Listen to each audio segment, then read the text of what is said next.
नमस्कार दोस्तों, मैं पाहराम एकेडमी के इस नए वीडियो पे आप लोग का स्वागत करता हूं। इस वीडियो में मैं बिहार का पिछले एक साल का करंट अफेयर्स का पूरा एनालिसिस करूंगा, जो आने वाले हर परीक्षा के लिए इम्पोर्टेंट होगा। इसमें मैं किसी भी एग्ज़ाम में यदि लिखित परीक्षा है, मेंस प्रोस्पेक्टिव से भी बहुत सारी चीज़ों का एनालिसिस करूंगा। साथ ही आप लोग सितंबर 2023 में 69 बीपीएससी का एग्ज़ाम हुआ था, उसके बाद यानी अक्टूबर से लेकर अभी तक के जितने करंट अफेयर्स हुए हैं टिल टुडे 14 सितंबर तक के सारे करंट अफेयर्स का मैं एनालिसिस करूंगा। इस एक वीडियो में मैं जितने चीज़ों का एनालिसिस करूंगा या जितने कंटेंट डालूंगा, ये गारंटी है कि आपको किसी एक जगह, किसी एक बुक में, किसी एक पीडीएफ में नहीं मिलेगा। तो चलिए आइए शुरुआत करते हैं इस बिहार करंट अफेयर्स के नई चीज़ को। सबसे पहला मैं शुरुआत करता हूं, इस साल में बिहार में अब कुछ दिन के अंदर में जितने इम्पोर्टेंट पुरस्कार मिले हैं तो उसका शुरुआत करते हैं। बिहार का जो है सबसे पहले भारत रत्न पुरस्कार की हम चर्चा करेंगे। भारत रत्न पुरस्कार 2024 में 5 व्यक्तियों को भारत रत्न पुरस्कार देने की घोषणा की गई भारत सरकार द्वारा। इसमें कर्पूरी ठाकुर, लाल कृष्ण आडवाणी, एम.एस. स्वामीनाथन, पी.वी. नरसिम्हा और चौधरी चरण सिंह। कर्पूरी ठाकुर बिहार से हैं। लाल कृष्ण ये मुख्यमंत्री रहे थे बिहार के। लाल कृष्ण आडवाणी भाजपा के नेता हैं, जनसंघ से जुड़े हुए हैं, भारत के उप प्रधानमंत्री रहे हैं। एम.एस. स्वामीनाथन को भारत में हरित क्रांति का जनक कहा जाता है। पी.वी. नरसिम्हा राव भारत के प्रधानमंत्री रहे हैं और चौधरी चरण सिंह किसान नेता हैं। तो इन 5 व्यक्तियों को भारत रत्न देने की घोषणा की गई। उनमें महत्वपूर्ण व्यक्ति कर्पूरी ठाकुर हैं। उनके बारे में डिटेल्स चर्चा मैं अभी कर रहा हूं। सबसे पहले कर्पूरी ठाकुर हैं कौन, तो बिहार के रहने वाले थे। उनका जन्म स्थान पितौंझिया, जिसका नाम बदलकर बिहार सरकार ने कर्पूरी ग्राम कर दिया है, में स्थित है। और उनका जन्म तिथि 24 जनवरी 1924 है। और इसी तारीख को जो है इस साल बिहार सरकार ने जनवरी में उन्हें भारत रत्न देने का घोषणा किया था। उनकी मृत्यु 17 फरवरी 1988 को हो गई थी। उन्हें जननायक की उपाधि दी गई थी, यानी जनता के नायक, जननायक की। ऐसे व्यक्तियों के बारे में जब भी कोई चीज़ का घटना होता है तो बिहार में ज़रूर क्वेश्चन पूछे जाते हैं। जैसे पूछा गया था कि रामविलास पासवान सबसे पहले किस पार्टी से विधायक बने थे। उसके बाद रघुवंश प्रसाद सिंह जो थे वो किस लोकसभा में पहली बार चुने गए थे। तो उसी बेसिस पे हम ये उनका एनालिसिस करते हैं कि जो कर्पूरी ठाकुर हैं वो सोशलिस्ट पार्टी से पहली बार विधायक बने थे 1952 में। ताजपुर विधानसभा, यह ताजपुर विधानसभा समस्तीपुर में पड़ता है, वहाँ से सोशलिस्ट पार्टी से पहली बार विधायक बने थे। 1970-71 तथा 1979-79 के बीच बिहार के ये सीएम रहे थे, यानी मुख्यमंत्री रहे थे। बिहार के ये पहले गैर कांग्रेसी सीएम थे, यानी इससे पहले बिहार में सिर्फ कांग्रेस पार्टी की सरकार बनती थी, उसी के मुख्यमंत्री बनते थे। ये बिहार के पहले गैर कांग्रेसी मुख्यमंत्री थे। यह बिहार के 11वें मुख्यमंत्री बने थे। आप लोग याद रखिएगा, बिहार के कौन से मुख्यमंत्री बने थे? 11वें मुख्यमंत्री। इनके महत्वपूर्ण कार्यों की हम चर्चा करेंगे। तो इनका सबसे महत्वपूर्ण कार्य, जिसके लिए इनको जननायक कहा जाता है, उसमें इन्होंने मुंगेरी लाल आयोग का गठन किया था। पूछा जाएगा कि मुंगेरी लाल आयोग का गठन बिहार सरकार ने किया था किसके लिए? तो ओबीसी आरक्षण के जानकारी प्राप्त करने के लिए, ओबीसी आरक्षण देने के लिए। उस समय कर्पूरी ठाकुर ने 26% मुख्यमंत्री रहते हुए 26% आरक्षण बिहार में देने का घोषणा किया। भारत में पहली बार किसी राज्य में ओबीसी को आरक्षण दिया गया 26%। इसमें महिलाओं के लिए भी आरक्षण था कुछ। उसके बाद बीसी, ईबीसी, जैसे बिहार में भी बीसी और ओबीसी को 2 भाग में बांटा गया है, बीसी और ईबीसी में, उसी तरह से उस समय भी जो बांटा गया था। उसके बाद इन्होंने उर्दू को बिहार का द्वितीय राजकीय भाषा का दर्जा दिया था, यानी दूसरा, जैसे प्रथम हिंदी है राजकीय भाषा और दूसरा बिहार का उर्दू जो है वो राजकीय भाषा है। उसके बाद ये देखिए 40वें व्यक्ति हैं वो भारत रत्न पाने वाले। कितने नंबर के? 40th व्यक्ति हैं, 40वें व्यक्ति। 15वें व्यक्ति हैं जिन्हें मरणोपरांत मिला है, ये बात याद रखिएगा। और मोस्ट इम्पॉर्टेंट चीज़ जो ये याद रखना है, इससे पहले बिहार के 3 और व्यक्ति को, चौथे व्यक्ति हैं कर्पूरी ठाकुर जी। इनसे पहले राजेंद्र प्रसाद को 1962 में, जयप्रकाश नारायण को 1999 में, और उस्ताद बिस्मिल्लाह खां शहनाई वादक थे, इनको 2001 में। ये बक्सर के डुमरांव के रहने वाले हैं, अभी भी जिंदा हैं उस्ताद बिस्मिल्लाह खां। इसके अलावा देखिएगा बिहार में, जैसे बिहार के जो राज्यपाल रहे थे डॉक्टर जाकिर हुसैन, उनको भी मिला है। जमशेद आरजी टाटा जो बिहार झारखंड मिला हुआ था, तो उनको भी मिला हुआ है, लेकिन उन सब की कर्म भूमि बिहार रही है, जन्मभूमि उन सब के बिहार नहीं रही है, इसलिए हम उनको नहीं मानेंगे। बहुत सारे बुक में आपको 7-8 व्यक्ति दिया रहेगा, लेकिन याद रखिएगा बिहार में जन्म लेने वाले ये चौथे व्यक्ति हैं जिनको भारत रत्न पुरस्कार मिला है। आगे हम बता ही दिए कि बिहार के 11वें सीएम बने थे, और इनकी एक कमी मानी जाती है या उसको अच्छाई भी मानी है, जिस वजह से भी बिहार के जो माध्यमिक स्तर या हाई स्कूल तक की शिक्षा है उसमें अंग्रेजी में बच्चे कमज़ोर हैं, अंग्रेजी माध्यम उतनी उनकी ठीक नहीं है। तो जो कर्पूरी ठाकुर ही मुख्यमंत्री बने थे, तो उन्होंने मैट्रिक कक्षा तक अंग्रेजी का अनिवार्यता समाप्त कर दिया था। अभी आप लोग बिहार बोर्ड से जब मैट्रिक की परीक्षा दीजिएगा, तो उसमें 10वां तक आप मैट्रिक में फेल भी हो जाते हैं, मैट्रिक की बोर्ड परीक्षा में, या 10 जो 8 होती है या 6 किसी भी क्लास के एग्ज़ाम में अंग्रेजी विषय हम फेल हो जाते हैं, तो उससे आपको फेल नहीं माना जाएगा, क्योंकि बिहार में इंग्लिश जो है वो कंपलसरी सब्जेक्ट नहीं है।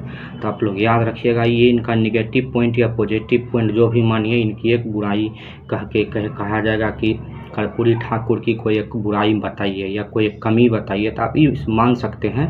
हालांकि ये अच्छा काम था, उनका मकसद था कि हम स्थानीय भाषा में बच्चों को शिक्षा दें, हिंदी को प्रमोट करें, हिंदी विदेशी लैंग्वेज को लेकर ज़्यादा बच्चे बढ़े नहीं ले, ये उनका सोच था।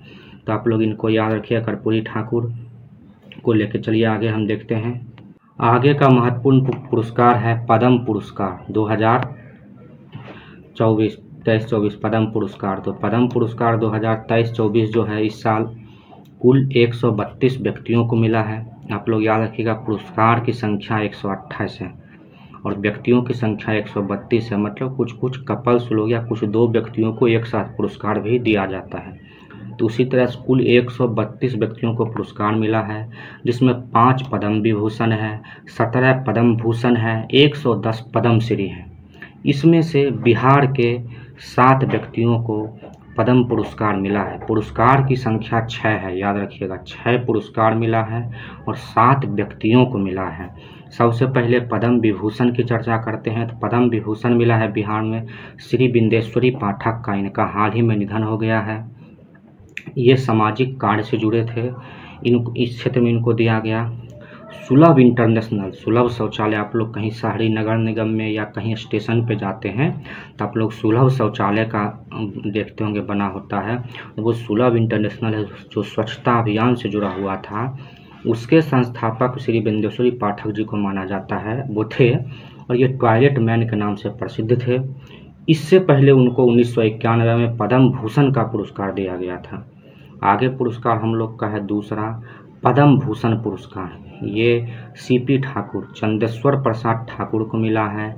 मेडिसिन के क्षेत्र में यानी चिकित्सा के क्षेत्र में मिला है। कालाजार उन्मूलन के क्षेत्र में इन्होंने कार्य किया है। इससे पहले पद्म भूषण यानी चंदेश्वर प्रसाद सीपी ठाकुर जी को 1982 में पद्मश्री का भी पुरस्कार मिल चुका है। आगे देखते हैं हम लोग, पद्मश्री का पुरस्कार बिहार में 5 व्यक्तियों को मिला है, 4 पुरस्कार हैं। इसमें अशोक कुमार विश्वास को टिकुली कला के लिए मिला है, टिकुली के ऊपर जो कला होती है उसके लिए अशोक कुमार विश्वास को टिकुली कला के लिए मिला है। सुरेंद्र किशोर को साहित्य, शिक्षा और पत्रकारिता के लिए दिया गया है। राम कुमार मल्लिक, ये आप लोग इम्पोर्टेंट याद रख लीजिएगा, मोस्ट इम्पॉर्टेंट, इसमें ध्रुपद गायन के लिए मिला है। और ये क्वेश्चन पूछा जाता है कि किस घराने से थे।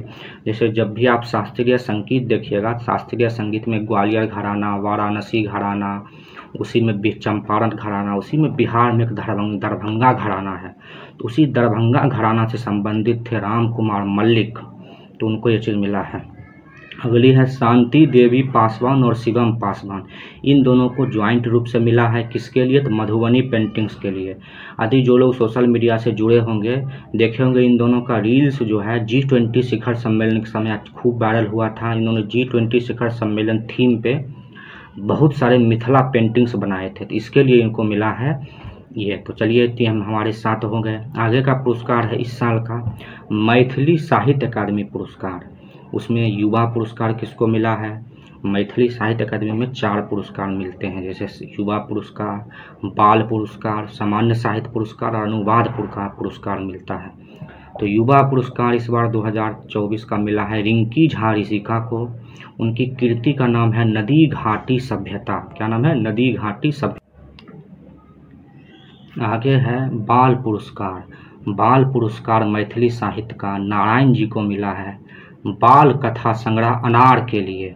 उसी तरह से सामान्य अकादमी पुरस्कार वासुकी नाथ झा को मिला है बोध संकेतन के लिए। इनका निबंध संग्रह है बोध संकेतन। तो आप लोग इसको याद रखिएगा। ऋषिका जी को युवा पुरस्कार, बाल पुरस्कार नारायण जी को, अकादमी पुरस्कार वासुकीनाथ झा को। आगे है मैथिली साहित्य सम्मान 2023। ये किनको मिला है? तो सियाराम झा सरस, ये याद कर रखिएगा, सियाराम झा सहस को मिला है मैथिली साहित्य सम्मान। आगे है नटराज कला सम्मान, इम्पॉर्टेंट है ये। मई जून में पुरस्कार दिया गया है। ये प्रसाद रत्नेश्वर को दिया गया है। ये पूर्वी चंपारण के रहने वाले हैं, तो आप लोग याद रखिएगा। नटराज कला सम्मान प्रसाद रत्नेश्वर को, जो कि पूर्वी चंपारण के, उनको मिला है। प्रधानमंत्री राष्ट्रीय बाल पुरस्कार जो 26 जनवरी के अवसर पे दिया जाता है, इस बार शायद 31 बच्चों को मिला है। उसमें से बिहार के मोहम्मद हुसैन को मिला है कला और संस्कृति के क्षेत्र में। आगे है भारत गौरव रत्न पुरस्कार। ये मिला है पवन कुमार दर्शन जी को। अगला है संगीत नाटक अकादमी पुरस्कार। संगीत नाट्य कला अकादमी जो है उसके तरफ से हर साल संगीत नाटक अकादमी पुरस्कार 2023 मिलता है। ये भरत शर्मा व्यास जी को, प्रेमलता मिश्रा जी को और आसिफ अली हैदर खान, ये 3 व्यक्ति को बिहार से संगीत नाटक अकादमी पुरस्कार दिया गया है। अगला है राष्ट्रीय फ्लोरेंस नाइटिंगेल अवार्ड 2023। नर्सिंग के क्षेत्र में जो अच्छा कार्य किए रहती हैं उनको भारत सरकार की तरफ से फ्लोरेंस नाइटिंगेल पुरस्कार दिया जाता है। उसमें 2023 का पुरस्कार बिहार की ANM जो है वो गायत्री कुमारी, जो कि शेखपुरा के रहने वाली हैं, उनको मिला है। आगे हम लोग का है 15वां CIDC विश्वकर्मा पुरस्कार। विश्वकर्मा पुरस्कार तो ये मिला है गेल इंडिया जिसको देता है। तो किसको मिला है? तो बरौनी गुवाहाटी LNG पाइपलाइन को मिला है विश्वकर्मा पुरस्कार गेल इंडिया तरफ से। और 14वां विश्वकर्मा पुरस्कार किसको मिला था? तो बिहार राज्य भवन निर्माण लिमिटेड को मिला था। आगे हम लोग को है world economic forum global young leader of the world award 2024। ये मिला है बिहार के शरद सागर को। ये इंटर्नशिप के लिए मिलता है, बिजनेस आइडिया के लिए मिलता है ये पुरस्कार। तो ये बिहार के शरद सागर को मिला है। अंतर्राष्ट्रीय मानस हिंदी सेवा सम्मान अविनाश अमन को मिला है। ये भी बिहार के रहने वाले हैं और ये पुरस्कार उनको कहाँ मिला है? तो भूटान में मिला है। ये रिपीट हो गया है। नटराज कला सम्मान अभी बताए थे, रत्नेश्वर प्रसाद को मिला है, रंगकर्मी ये है और ईस्ट चंपारण के हैं। आगे है बिहार के समस्त परियोजना जो किसके द्वारा लॉन्च किया गया है? Bihar state power transmission corporation limited. Bihar state power transmission corporation limited द्वारा समस्त परियोजना चालू की जा रही है बिजली के ट्रांसमिशन के लिए। तो उसको जो है स्कॉच अवार्ड मिला है बिहार सरकार के ऊर्जा मंत्रालय की तरफ से। तो आप लोग याद रखिएगा। आगे हम लोग का है ये अगस्त 2024 में ये पुरस्कार दिया गया है श्री लाल शुक्ल स्मृति इफ्को साहित्य सम्मान 2024। इफ्को इसमें जो है वो स्पॉन्सर कंपनी है। तो ये मिला है चंद्र किशोर प्रसाद जायसवाल को, जो कि मधेपुरा के रहने वाले हैं। इसमें इफ्को जो है वो स्पॉन्सर रहती है, तो इसलिए इसमें जोड़ दिया जाता है इफ्को साहित्य सम्मान श्री शुक्ल जी के स्मृति में। राष्ट्रीय शिक्षक पुरस्कार इस साल दिया गया है 5 सितंबर 2024 को दिया गया है। राष्ट्रपति द्रौपदी मुर्मू के द्वारा दिया गया है। आप लोग याद रखिएगा। डॉक्टर मीनाक्षी कुमारी मधुबनी की शिक्षक हैं और सिकंदर कुमार सुमन ये कैमूर जिला के शिक्षक हैं। इन दोनों को भारत सरकार की तरफ से राष्ट्रीय शिक्षक पुरस्कार 2024 दिया गया है। चलिए, तो ये हम लोग पुरस्कार के क्षेत्र में महत्व। आगे यहाँ से हम लोग बिहार का खेल के क्षेत्र में 1 से 2 प्रश्न किसी न किसी, जिसमें बिहार करेंट अफेयर्स पूछता है, 2-3 प्रश्न पूछता ही है। तो हम लोग सबसे पहले बिहार का खेल का अभी तक में इस साल 2023-24 में जितने इम्पोर्टेंट हुए हैं उन सब के बारे में डिटेल से एनालिसिस करूंगा। तो सबसे पहले इस साल हुए हैं पैरा ओलंपिक गेम 2024। ये 32वें नंबर का था। ये कहाँ हुआ था? तो पेरिस फ्रांस में हुआ था। इसमें बिहार की तरफ से मात्र एक खिलाड़ी थी, वो सरेसी सिंह थी। शूटिंग में भाग लिया, कोई पदक हालांकि नहीं जीत पाई। सरेसी सिंह जमुई से विधायक हैं। ये बीजेपी के सीट से सरेसी सिंह जमुई से विधायक हैं। इन्होंने इससे पहले राष्ट्रमंडल खेल में स्वर्ण पदक जीता है।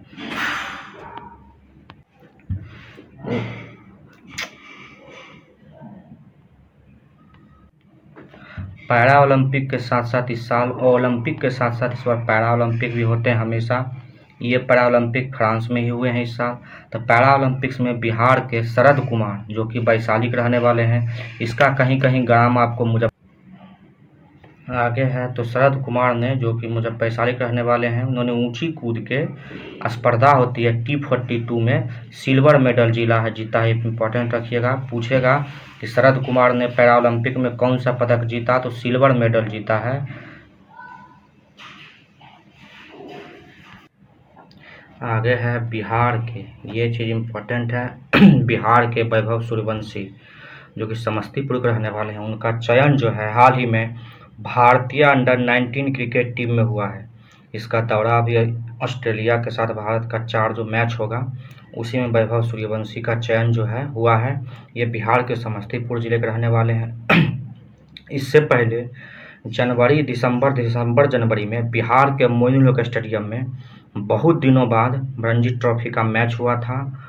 उस रणजी ट्रॉफी मुंबई के खिलाफ वैभव सूर्यवंशी सबसे कम उम्र में डेब्यू करने वाले बिहार के प्लेयर बने थे। तो इसको याद रखिएगा। और इन्होंने सचिन तेंदुलकर का भी रिकॉर्ड तोड़ा था। तो वैभव सूर्यवंशी के बारे में आप लोग याद रखिएगा।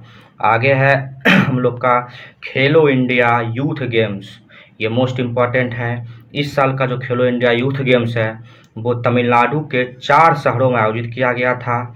उसका शुभंकर विरंगाई बेलू नचियार था।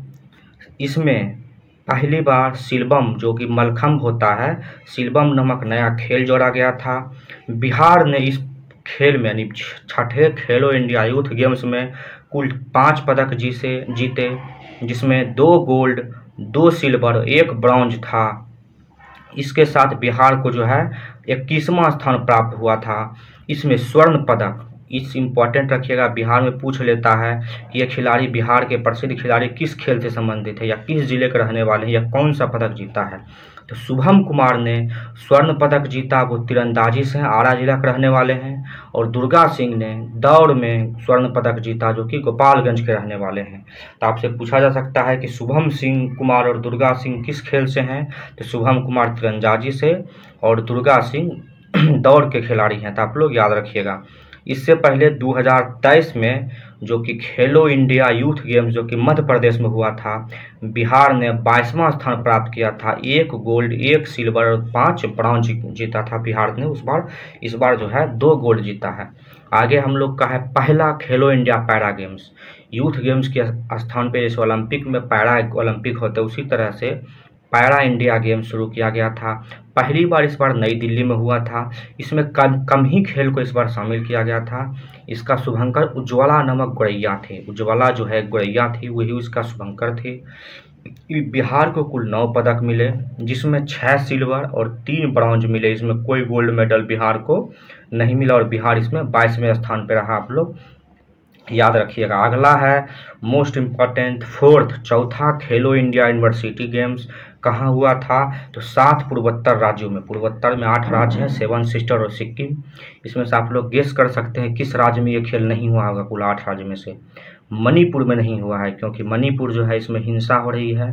कुकई और मैतई के बीच में जनजातीय संघर्ष हो रहा है, उसको लेके यूनिवर्सिटी गेम्स का किसी भी खेल का आयोजन मणिपुर में नहीं किया गया। बाकी 6 7 सिस्टर और 1 सिक्किम, इन 7 राज्यों में जो है यूनिवर्सिटी गेम्स के विभिन्न खेलों का आयोजन विभिन्न स्थलों पे किया गया।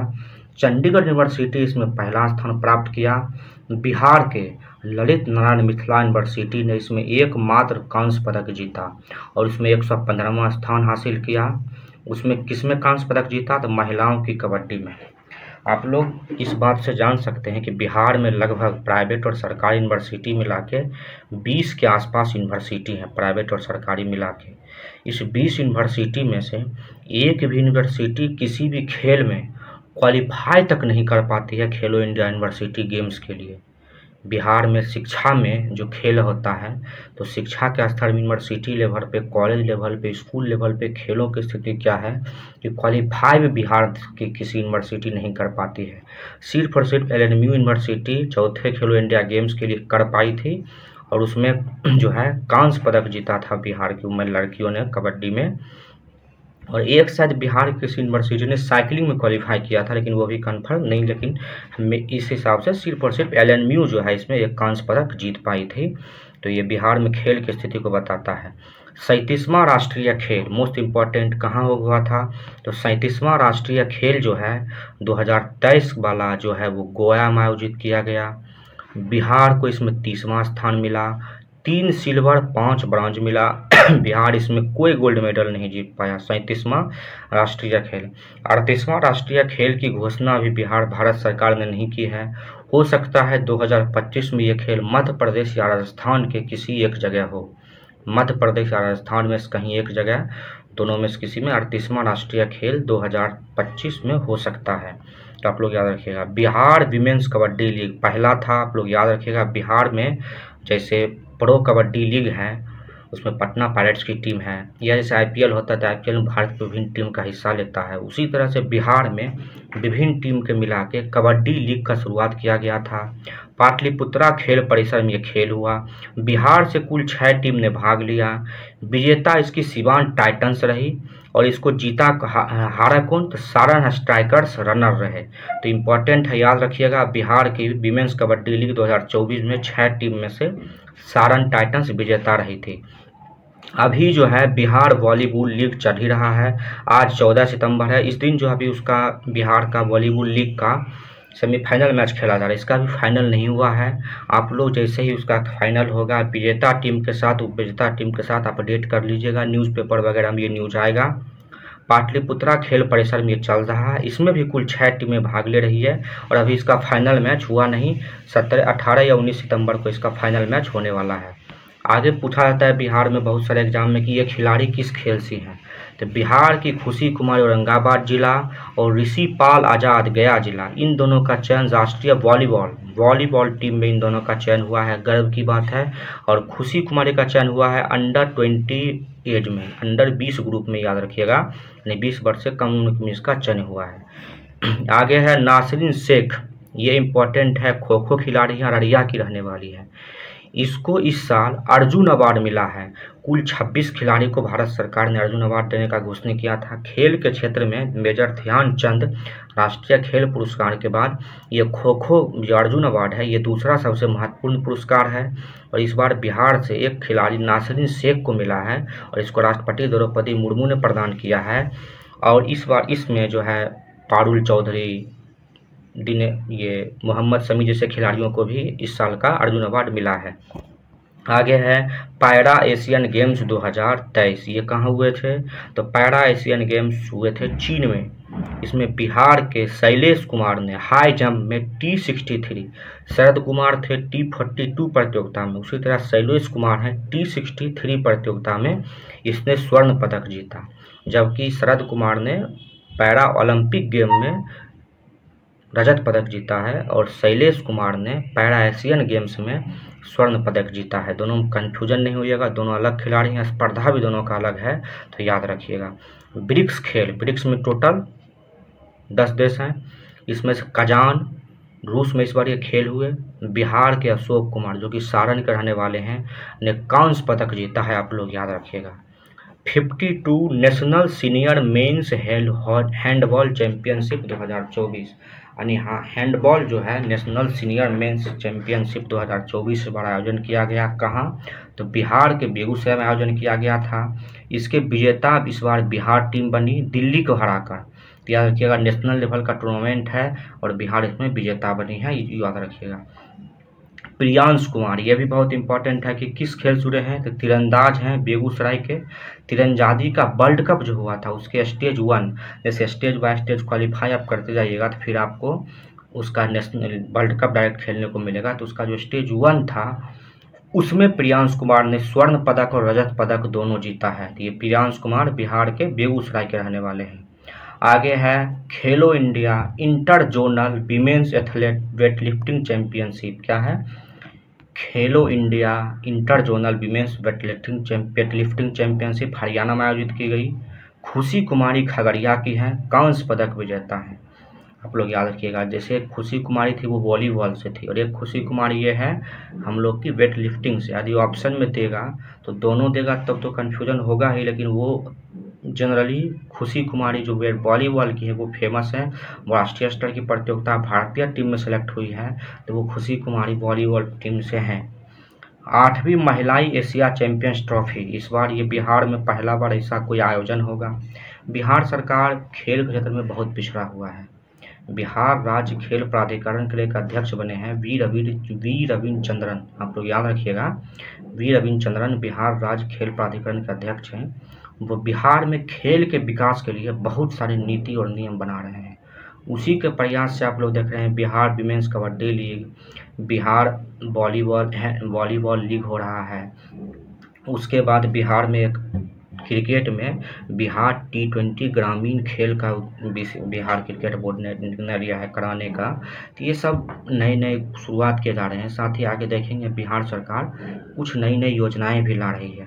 तो उसी के तहत इस बार बिहार में नया खेल विश्वविद्यालय और खेल अकादमी का घोषणा हुआ है राजगीर में। इसके पहले प्रभारी रजनीकांत कुमार बने हैं। तो ये जो बिहार का खेल विश्वविद्यालय और खेल अकादमी राजगीर में बना है, वहाँ पे हॉकी का टर्फ यानी हॉकी के पिच को टर्फ कहा जाता है, वही टर्फ बनाया गया है। उसी में 8वीं महिला एशियाई चैंपियंस ट्रॉफी होगा। अभी पुरुषों का चैंपियंस ट्रॉफी हो रहा है जो कि भारत उसमें सेमीफाइनल में पहुँच गया है, चीन में हो रहा है। तो उसी तरह से महिलाओं का जो चैंपियंस ट्रॉफी हॉकी का होगा वो राजगीर में होगा 11 से 20 नवंबर तक। पुरुषों का चैंपियंस ट्रॉफी अभी हो रहा है, भारत सेमीफाइनल में पहुंच गया है और चीन में हो रहा है। और महिलाओं का 8वीं नंबर का चैंपियंस ट्रॉफी हॉकी का बिहार के राजगीर में होगा। बिहार सरकार इसी खेल को बढ़ावा देने के लिए बिहार का 45वां विभाग, नया विभाग है, खेल विभाग को बनाया गया है। इसके फर्स्ट मंत्री जितेंद्र सिंह थे, अभी वर्तमान मंत्री इसके सुरेंद्र मेहता हैं। ये बता ही दिए खेल के लिए बिहार सरकार ने क्या क्या योजना लाई है, आप लोग देख लीजिएगा। गैर आवासीय खेल प्रशिक्षण योजना, यानी प्रशिक्षण मिलेगा, उसमें आवश्यक सुविधा नहीं मिलेगी, सरकार उसमें आपको सारे ट्रेनिंग देगी। कीर्ति कार्यक्रम, ये पूछा जा सकता है कि बिहार में कीर्ति कार्यक्रम किससे संबंधित है, तो टैलेंट सर्च एवं ट्रेनिंग कार्यक्रम, यानी बिहार से ग्रामीण क्षेत्रों से बच्चों का विभिन्न खेल में टैलेंट सर्च किया जाएगा और उसको ट्रेनिंग कार्यक्रम दिया जाएगा। उसके बाद बिहार सरकार लाया है मेडल लाओ नौकरी पाओ योजना। इसके तहत यदि कोई नेशनल गेम, इंटरनेशनल गेम्स या राष्ट्रीय स्तर के किसी खेल में भागीदार रहे, कोई मेडल लाए हैं तो उसको नौकरी दिया जाता है। इसी में देखिएगा बिहार की श्वेता शाही हैं, वो रग्बी खिलाड़ी हैं, उसको अभी दरोगा का पोस्ट मिला है, तो आप लोग याद रखिएगा। खेलो India state centre of excellence, Khelo India का एक्सीलेंस सेंटर बिहार लेवल का कहाँ बनेगा, तो पटना में बनेगा। खेलो इंडिया योजना के तहत भागलपुर में अंतर्राष्ट्रीय फुटबॉल स्टेडियम बनेगा। ये सब आप लोग याद रखिएगा। खेलो इंडिया यूनिवर्सिटी गेम्स, खेलो इंडिया गेम्स बिहार सरकार का एक महत्वपूर्ण योजना है। इसके तहत युवा गेम कराए जाते हैं, पैरा गेम कराए जाते हैं, तो उसी के तहत ये बिहार में उसका एक्सीलेंस सेंटर खोला जा रहा है। इस बिहार में फुटबॉल अंतर्राष्ट्रीय स्टेडियम भागलपुर में बनाया जाएगा। बिहार सरकार ने खेल गांव सिटी, एक ऐसा गांव टाइप का रहेगा, 100 एकड़ में ये बनाया जाएगा। इसमें बहुत सारे खेल के लिए एक गांव टाइप का स्थापित किया जाएगा, वहां प्रशिक्षण, आवास, ये सब कुछ सुविधा रहेगी। तो उसके लिए जो है बिहार सरकार ने खेल गांव सिटी बनाने का घोषणा किया है। ये पटना में स्थापित किया जाएगा। अभी इसके लिए ज़मीन खोजा जा रहा है कि कहाँ ये बनाया जाएगा। आगे अभी हम आपको बता ही दिए बिहार राज्य खेल प्राधिकरण के महानिदेशक हैं R रविंद्र चंद्रन। बिहार में खेल से महत्वपूर्ण। आगे हम लोग देखते हैं बिहार में जो इस वर्ष लोकसभा चुनाव हुए हैं, लोकसभा चुनाव 2024 बिहार के संदर्भ में महत्वपूर्ण क्या क्या हुए। इस बार का जो लोकसभा चुनाव था वो 98वीं लोकसभा था। यह की अधिसूचना 16 मार्च 2024 को आया। बीपीएससी ने एक बार पूछा था कि बिहार पंचायती राज चुनाव का अधिसूचना कब आया था, तो क्या पता इस बार भी किसी एग्जाम में पूछा जा सकता है बिहार रिलेटेड में, किसी भी एग्जाम में। तो 16 मार्च 2024 को अधिसूचना आया था पूरे देश भर में। उसी के साथ आदर्श आचार संहिता लागू हो गई थी।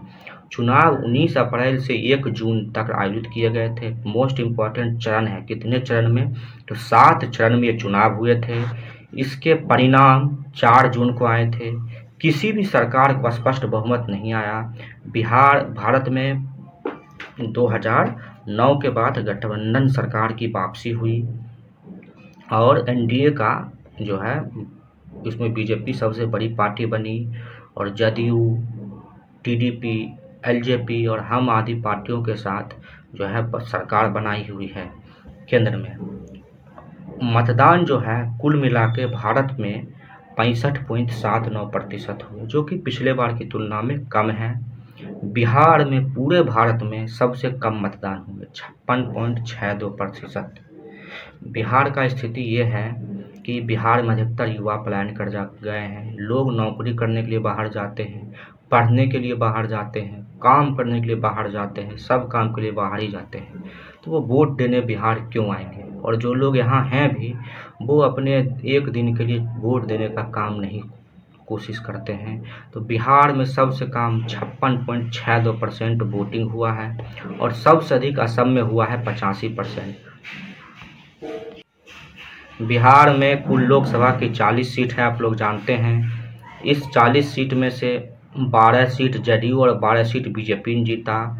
एलजेपी रामविलास पासवान की पार्टी को 5, आरजेडी को 4 सीट मिला, कांग्रेस ने 3 सीट, सीपीआईएमएल ने 2 सीट, हम हिंदुस्तान आवाम मोर्चा जीतन राम मांझी की पार्टी ने 1 सीट और एक इंडिपेंडेंट थे पूर्णिया लोकसभा क्षेत्र से पप्पू यादव ने चुनाव जीता। इस बार जो है बिहार से 5 महिला सांसद जीती हैं, जैसे एक बीना कुमारी देवी जीती हैं वैशाली से, पाटलिपुत्रा से मीसा भारती जीती हैं, उसके बाद जो है सिवान से एक जीती हैं, उसके बाद एक ये सीतामढ़ी शिवहर से जीती हैं, ये 4 हो गई, ये और एक समस्तीपुर से शांभवी चौधरी। ये 5 जो है महिला सांसद जीती हैं बिहार में। आप लोग विजय लक्ष्मी देवी सिवान, बीना देवी वैशाली, शांभवी चौधरी समस्तीपुर, लवली आनंद शिवहर और मीसा भारती पाटलिपुत्रा, ये 5 महिला सांसद हैं। देश में कुल 74 महिला सांसद हैं। पिछला साल 78 महिला सांसद थी, इस बार इसमें घटोतरी हुई है। वहीं एक चीज़ आप बिहार मेंस में या किसी एग्जाम में निबंध लिखते समय, ऐसे लिखने समय राजनीतिक स्थिति महिलाओं की, तो आप लोग इसको लिख सकते हैं कि क्या क्या स्थिति है। और बिहार विधानसभा में कुल जिस समय चुनाव हुआ था तो 26 महिला विधायक थी, अब 25 बची हैं। एक जो थी रुपौली विधानसभा से थी, वो इस्तीफा जदयू में थी, इस्तीफा दी, फिर चुनाव लड़ी, वो हार गई और अभी जो है रुपौली से फीमेल की जीत हुई बिहार विधानसभा के उपचुनाव में। तो अब 25 जो है महिला विधायक रह गई है, उसका नाम बीमा भारती था। आगे है मंत्रिमंडल में बिहार सरकार के केंद्रीय मंत्रिमंडल जो बना है उसमें बिहार सरकार से किन किन मंत्रियों को जगह मिला है। बिहार के लिए बहुत गोल्डन अपॉर्चुनिटी है। जैसा कि आप लोग जानते हैं कि इससे पहले बिहार में मधेपुरा रेल कारखाना है, बेला मढ़ौरा छपरा रेल कारखाना है, छपराम कारखाना है, उसके बाद केंद्रीय लेवल का कारखाना बरौनी में रिफाइनरी है और एक खाद कारखाना है। तो ये सब इससे पहले के जो बिहार में मंत्री रहे हैं उन्होंने ये सब स्थापना करने का कार्य किया है। एनडीए की इस कार्यकाल में बिहार सरकार में बिहार रिलेटेड जिसमें विकास हो सकता है उन सारे विभाग इस बार बिहार के मंत्रियों को मिला है। कहा जाता है कि बिहार सरकार, बिहार जो है इतने दिनों बाद इतने झारखंड के साथ रहा तो रिसोर्स पूरा था, फिर भी उद्योग नहीं विकास कर पाया। उसके बाद बाकी क्षेत्र भी थे लेकिन फिर भी बिहार में उद्योग का विकास नहीं हो पाया। नेताओं ने उतनी दिलचस्पी नहीं दिखाई, हालांकि उद्यमिता का बिहार के लोगों में उद्यमिता की कमी एक मुख्य कारण है, लेकिन सरकार की भी लाल फीताशाही लेट लतीफ़ा रहा। और अभी भी सरकार में देखिए, बिहार सरकार में केंद्र में चिराग पासवान मंत्री हैं, खाद्य एवं फूड प्रोसेसिंग इंडस्ट्रीज को मिला है। बिहार जो है कृषि में बहुत सारे क्षेत्रों में, जैसे लीची में प्रथम है, मखाना में प्रथम है, सब्जी उत्पादन में दूसरा तीसरा स्थान है, मछली उत्पादन होता है। तो इन क्षेत्र, इन लोगों की विल पावर सही रहेगा तो ज़रूर बिहार इसमें इंडस्ट्री लगाया जा सकता है। क्षेत्र वाइज से मिथिलांचल का क्षेत्र है तो उधर मखाना होता है, उधर फूड प्रोसेसिंग इंडस्ट्री लगाया जा सकता है। उत्तर दक्षिणी बिहार में दाल की खेती अधिक होती है, चावल की खेती, गेहूं अधिक होती है। रोहतास में गेहूं जिला उत्पादन में प्रथम है, तो वहाँ ये सब उद्योग लगाए जा सकते हैं।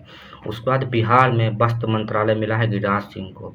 बिहार को सिल्क सिटी कहा जाता है भागलपुर को। उसके साथ साथ बिहार में तसर, मूंगा, बिहार भारत का एकमात्र ऐसा राज्य है जिसमें तसर, मूंगा और सिल्क तीनों प्रकार का रेशम पाया जाता है। तभी ये सब मंत्रियों की इच्छा शक्ति रहेगी तो इसका भी विकास हो जाएगा। मोस्ट इम्पॉर्टेंट हम लोग कहते हैं कि बिहार मैदानी राज्य है, बड़े उद्योग लगाने के लिए बिहार में मंत्रालय नहीं है या जगह नहीं है। तो जीतन राम मांझी जी को MSME मंत्रालय मिला है। ये चाहेंगे तो बिहार में बहुत सारे लघु सूक्ष्म उद्योग का विकास कर सकते हैं, लेकिन मंशा ऐसी होनी चाहिए यदि होगी तो। पंचायती राज मंत्रालय, मत्स्य एवं पशुपालन, ये भी बिहार का मोस्ट इम्पॉर्टेंट मंत्रालय है। बिहार में पशुपालन बहुत है, किसी बिहार के हर क्षेत्र में एक एक डेयरी उद्योग की स्थापना कर दिया जाए तो बहुत सारे रोजगार सृजन हो जाएंगे। उत्तर बिहार में बाढ़ का मैदान है, बहुत सारे पोखर तालाब हैं, मत्स्यन के लेके कार्य किए जा सकते हैं।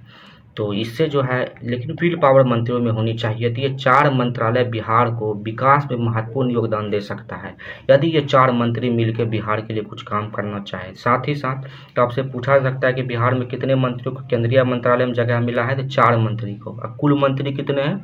8। केंद्रीय मंत्री पूछेगा 4 और कुल मंत्री 8 हैं। इसमें से फिर अगले हैं रमानाथ ठाकुर, जो कि कृषि एवं किसान कल्याण मंत्रालय है।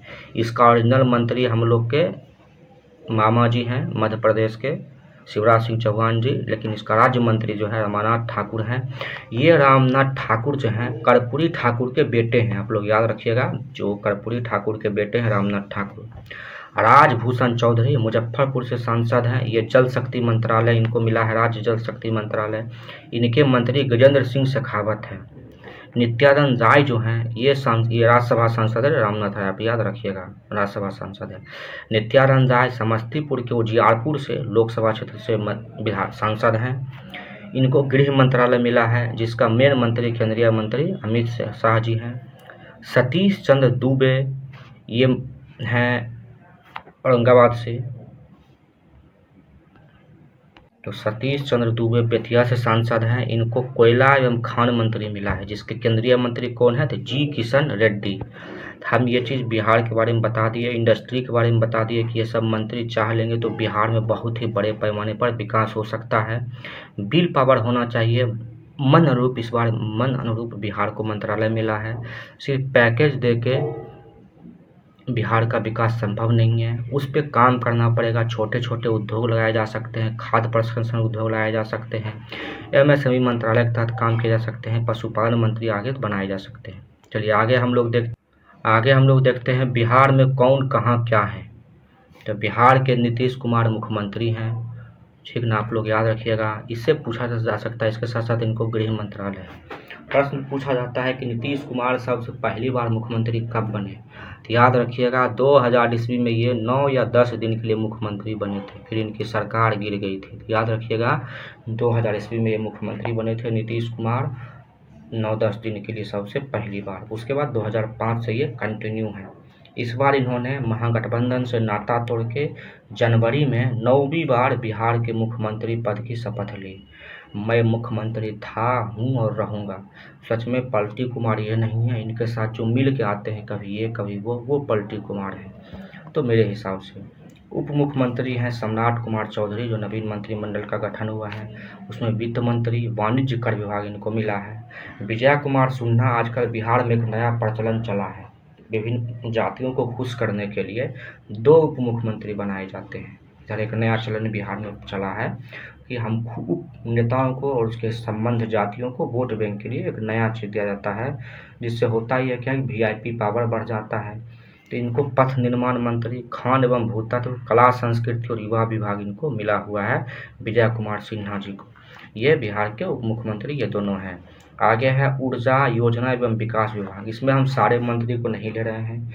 बिहार सरकार बीपीएससी या कोई भी एग्जाम में क्वेश्चन पूछ जाते हैं, मोस्ट इम्पॉर्टेंट जो मंत्रालय हैं उन्हीं को हम इसमें लिए हैं, या मोस्ट इम्पॉर्टेंट जो नियुक्ति हुआ है। तो ऊर्जा मंत्री कौन है? तो विजेंद्र प्रसाद यादव हैं, उन्हीं के पास योजना और विकास विभाग भी है। पर्यावरण एवं जलवायु परिवर्तन विभाग प्लस सहकारिता विभाग प्रेम कुमार जी के पास है। ग्रामीण विकास विभाग श्रवण कुमार जी हैं। स्वास्थ्य एवं कृषि विभाग मंगल पांडे हैं। जब जब एनडीए की सरकार बिहार में बनी है तब तब स्वास्थ्य मंत्री मंगल पांडे जी ही रहे हैं, आप लोग याद रखिएगा। चलिए अगला है समाज कल्याण विभाग, मदन सहनी जी के पास है। उद्योग एवं पर्यटन विभाग, याद रखिएगा, उद्योग के लिए बिहार सरकार बहुत सारे काम कर रही है। तो नीतीश मिश्रा हैं, उद्योग मंत्री हैं और पर्यटन विभाग मंत्री हैं। शिक्षा विभाग सुनील कुमार के पास है, मोस्ट इम्पोर्टेंट। पंचायती राज विभाग केदार प्रसाद गुप्ता के हैं। ये मंत्रालय अभी भूमि सुधार और जो मापी हो रहा है, जमीन का सर्वे हो रहा है, उसके लेकर चर्चा में है। तो ये केदार प्रसाद गुप्ता इनके मंत्री हैं। खेल विभाग नया विभाग गठन हुआ है, सुरेंद्र मेहता इनके हैं। खाद्य एवं उपभोक्ता संरक्षण विभाग लेसी सिंह को दिया गया है।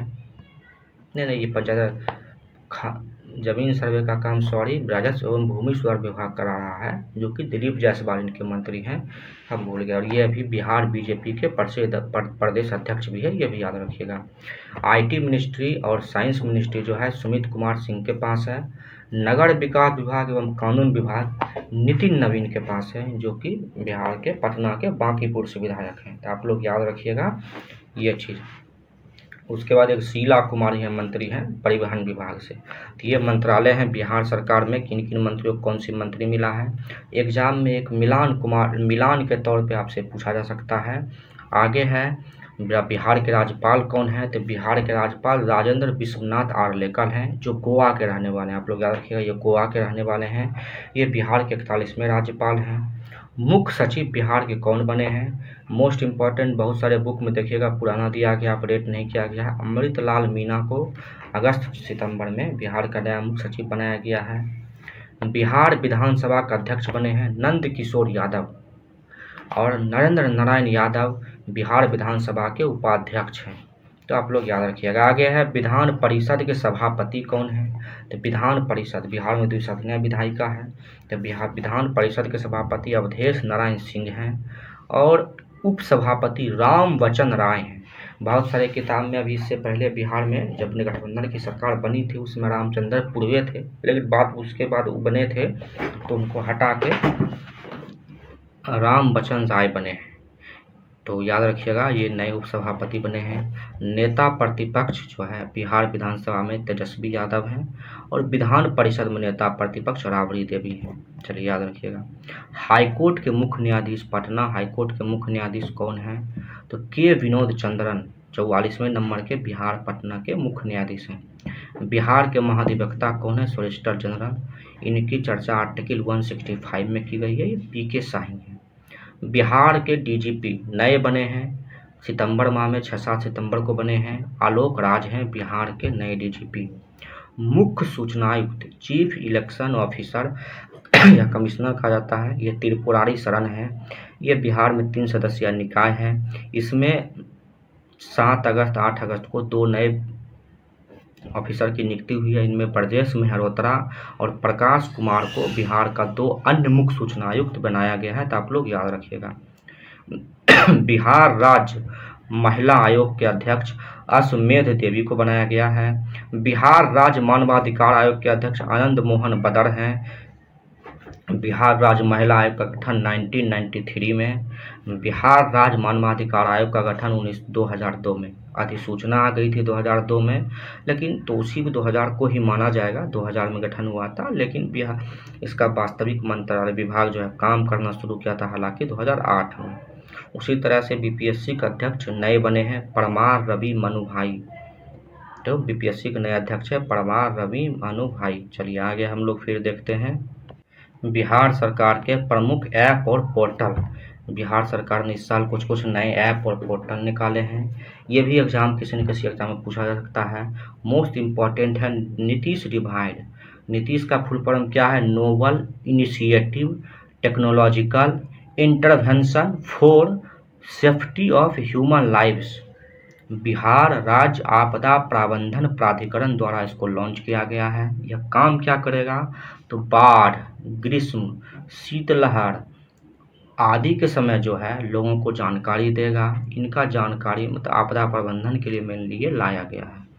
ये पटना IIT के सहयोग से इसको बिहार राज्य आपदा प्रबंधन प्राधिकरण ने लॉन्च किया है। आगे है गृह दर्शन ऐप। मोस्ट इम्पॉर्टेंट है, आपसे पूछा जा सकता है कि बिहार सरकार ने पुलिस सुधार के लिए क्या क्या कार्य किए हैं। जो भी इंटरव्यू देते हैं वगैरह उसमें पूछा जा सकता है। तो गृह दर्शन ऐप है, गृह विभाग लॉन्च कर रहा है बिहार में कानून व्यवस्था को बेहतर बनाने के लिए। इसमें काम क्या है? इसमें अस्पताल, पुलिस थाना, होमगार्ड कार्यालय, फायर ब्रिगेड थाना आदि का लोकेशन तथा आपात स्थिति में सहायता, इन सब की लोकेशन इस पे दिया गया है। और यदि सहायता मांगी है इस ऐप के जरिए तो ये सहायता देने का भी काम इस ऐप के जरिए किया जाएगा। आगे हम लोग का है ई शिक्षा को शिक्षा विभाग ने लॉन्च किया है। सरकारी स्कूल के शिक्षकों का उपस्थिति यानी जो है अटेंडेंस होता है उसको बनाने के लिए ई शिक्षा ऐप बिहार सरकार ने लॉन्च किया है। आगे है परिमार्जन पोर्टल। भूमि एवं राजस्व सुधार विभाग लाया है भूमि दस्तावेज में सुधार के लिए जमाबंदी, दाखिल खारिज, LPC आदि बनाने के लिए परिमार्जन पोर्टल लाया गया है। ई मापी पोर्टल बिहार सरकार का राजस्व एवं भूमि सुधार विभाग लाया है जमीन मापी की सारी प्रक्रिया ऑनलाइन करने के लिए। जैसे आपको किसी से जमीन सरकारी अमीन से आपको जमीन मापी करवानी है तो आप जो है इस ऐप के जरिए आप ऑनलाइन की इस पोर्टल के जरिए ऑनलाइन कीजिएगा। ऑनलाइन के बाद आपको एक डेट दिया जाएगा, उसको आप जो है रसीद कटवाइएगा, फिर फी पे कीजिएगा तो बिहार सरकार के सरकारी अमीन आके आपके ज़मीन का मापन करेंगे। तो ये ई मापी पोर्टल है। मौसम बिहार ऐप जो है योजना एवं विकास विभाग लॉन्च किया है मौसम संबंधी जानकारी 24/7 देने के लिए। BFIQR ऐप जो है जल संसाधन विभाग लाया है बाढ़ एवं सुखाड़ कम करने के लिए। आप लोग जैसे पूछा जाएगा कि बिहार में बाढ़ कम करने के लिए विज्ञान और प्रौद्योगिकी का प्रयोग बताएं, तो उसमें जो है सबसे मोस्ट इम्पॉर्टेंट रूप में आप लोग ये सब का दे सकते हैं कि BEFIQR ऐप जल संसाधन विभाग लाया है बाढ़ एवं सुखाड़ कम करने के लिए। दृष्टि ऐप जो है जल संसाधन विभाग ही लाया है बिहार में सिंचाई और बाढ़ योजनाओं की मॉनिटरिंग करने के लिए। तो जब पूछा जाएगा कि बाढ़ प्रबंधन में साइंस और टेक का प्रयोग, तो इसका ये सब जो है जल संसाधन विभाग जो है डायरेक्ट ऐप लॉन्च किया है। ये सब एग्जाम्पल दीजिएगा, बहुत अच्छे मार्क्स मिलेंगे। जल संसाधन विभाग ही लाया है वामीस ऐप तकनीक के माध्यम से सिंचाई परियोजनाओं का प्रभावी प्रबंधन, निगरानी एवं बाढ़ नियंत्रण, ये भी इसका कार्य है। तो आप लोग याद रखिएगा ये सब है। अगला है ई क्षमता ऐप, इसको बिहार सरकार का स्वास्थ्य विभाग लाया है। किसके लिए? तो नर्सिंग और ANM के जो स्टूडेंट हैं उनको मुफ्त में फ्री में पाठ पुस्तक सामग्री उपलब्ध कराने के लिए। तो आप लोग याद रखिएगा ये हम लोग का बिहार सरकार का महत्वपूर्ण ऐप। आगे हम लोग का है बिहार जनगणना 2011 बिहार के परिप्रेक्ष्य में जब तक नया जनगणना नहीं आता है यही इम्पोर्टेंट रहेगा।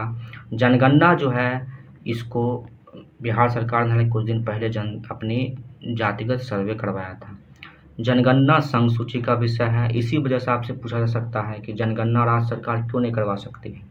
तो जनगणना अनुसूची 7 के तहत संघ सूची का विषय है अनुच्छेद 246 के तहत। इसको सिर्फ केंद्र सरकार करा सकती है, राज्य सरकार नहीं। रजिस्ट्रार जनरल ऑफ इंडिया इसके हेड होते हैं, महाभारत के महापंजीयक ये जनगणना का कार्य करवाते हैं। आप लोग याद रखिएगा। 2011 की जनगणना भारत की 15वीं जनगणना थी। अब कुछ आंकड़े कंपेयर करके हम लोग देख लेते हैं। कुल जनगणना 121 करोड़ भारत का था उस समय। बिहार का 10.5 करोड़।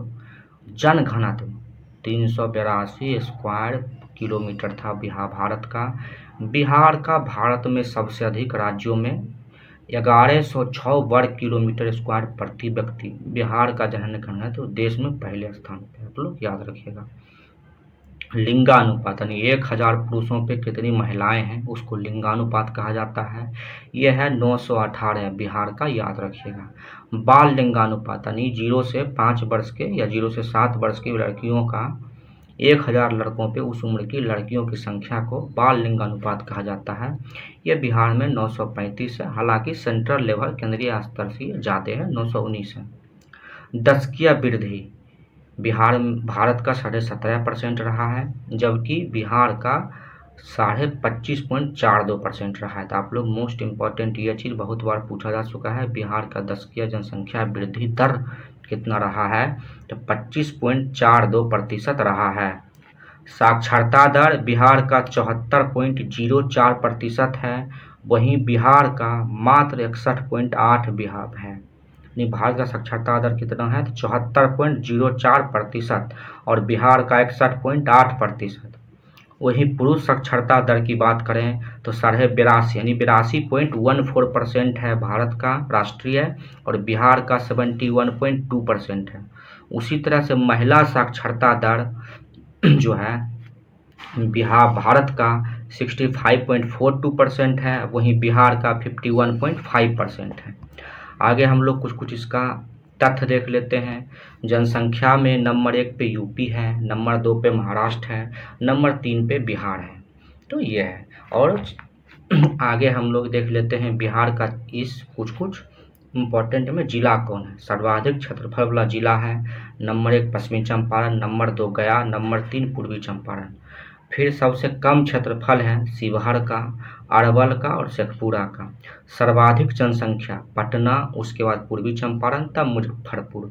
सबसे कम जनसंख्या शेखपुरा, शिवहर और अरवल। यही 3 जिला बिहार के हैं जिसकी जनसंख्या 10 लाख से कम है, नहीं तो बाकी बिहार में 35 जिले की आबादी 10 लाख से अधिक है, लोग याद रखिएगा। सर्वाधिक दशकीय वृद्धि वाला जिला ये 3 जिला है, कौन कौन, तो मधेपुरा, किशनगंज और अररिया। ये 3 जिला, अररिया और खगड़िया दोनों का बराबर दशकीय वृद्धि दर है। सबसे कम दशकीय वृद्धि दर किसका है, तो अरवल, गोपालगंज और दरभंगा। ये इंपॉर्टेंट रखिएगा, इसमें लोग अरवल याद नहीं रख पाते हैं जल्दी। सबसे कम दशकीय वृद्धि दर जो है अरवल जिला का हुआ था, उसके बाद गोपालगंज का, तब दरभंगा का। सर्वाधिक लिंगानुपात यानी 1000 पुरुष पे महिलाओं की संख्या गोपालगंज में ज़्यादा है, उसके बाद 2 नंबर सिवान में। सबसे कम लिंगानुपात मुंगेर, भागलपुर, खगड़िया, ये तीनों जिला में सबसे कम लिंगानुपात है, मुंगेर में 876 है।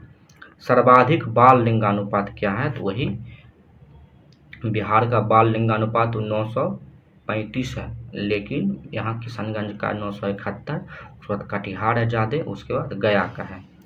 आगे है सबसे कम बाल लिंगानुपात किसका है, तो सबसे कम बाल लिंगानुपात वैशाली का है, उसके बाद पटना का है, उसके बाद मुजफ्फरपुर का है।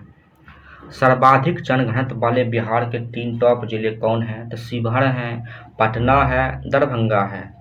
आगे है सबसे कम जनघनत्व वाला 3 जिला कौन है, तो कैमूर, जमुई और बांका, इन तीनों की जनघनत्व सबसे कम है। अब हम लोग बिहार का विविध देखते हैं, मतलब इसमें जो भी संपूर्ण गतिविधि हुई है, जो बाकी बचा हुआ है उसको हम लोग इसमें देखते हैं। पहला हम लोग का है बिहार निर्यात सूचकांक, यानी भारत का राज्यों के अंतर्गत निर्यात सूचकांक है, यानी एक्सपोर्ट इंडेक्स है। उसको जो है हमें नीति आयोग उसको जारी किया गया है, नीति आयोग द्वारा 2023, निर्यात सूचकांक 2023 नीति आयोग द्वारा जारी किया गया है। इसमें बिहार का सभी राज्यों और केंद्र शासित प्रदेशों में 22वां स्थान प्राप्त हुआ है। देश की हिस्सेदारी यानी निर्यात जो देश में कुल होता है, देश के कुल निर्यात में बिहार की हिस्सेदारी मात्र 0.5% है। इसमें से अकेले बेगूसराय लगभग 60% का योगदान देता है। क्योंकि बेगूसराय में खाद कारखाना है, बेगूसराय में डेयरी है, बेगूसराय में ऑयल रिफाइनरी है और बेगूसराय में पेप्सिको बॉटलिंग प्लांट है। तो बिहार का औद्योगिक और वित्तीय राजधानी बेगूसराय को कहा जाता है। तो इसलिए आप लोग याद रखिएगा कि और बिहार सरकार का लक्ष्य है कि इसे बढ़ाकर लगभग 5% करना 2030 तक। किसका, तो भारत में बिहार का निर्यात का हिस्सेदारी का। राइनो टास्क फोर्स गठन, राइनो जो होता है एक सिंग वाला गांडा, उसका टास्क फोर्स गठन करने वाला बिहार देश का पहला राज्य है। मिसेज इंडिया 2023 का पुरस्कार रोहिणी झा को मिला है। 69th राष्ट्रीय फिल्म पुरस्कार में जो क्षेत्रीय भाषाओं के लिए फिल्म को जो पुरस्कार दिया जाता है, उसमें समानांतर फिल्म को मैथिली भाषा के लिए पुरस्कार मिला है, आप लोग याद रखिएगा। MSME क्लस्टर योजना, MSME क्लस्टर योजना के तहत सहरसा में मखाना उद्योग केंद्र स्थापित किया जाएगा। मोस्ट इम्पॉर्टेंट है, भारत में कुल मखाना का 80 से 90% बिहार में उत्पादित होता है, जो कि दरभंगा, मधुबनी, सहरसा, सुपौल, मिथिलांचल का जो इलाका है उसमें खेती इसकी की जाती है। तो इसमें सहरसा में मखाना उद्योग केंद्र जो है MSME क्लस्टर योजना के तहत स्थापित किया जाएगा। एशियन गेम्स 2023 कहाँ हुए थे? तो हांगझाऊ, चाइना में। इसमें बिहार के 5 खिलाड़ियों का चयन भारतीय टीम में हुआ था। एशियन गेम्स जो हुए हैं।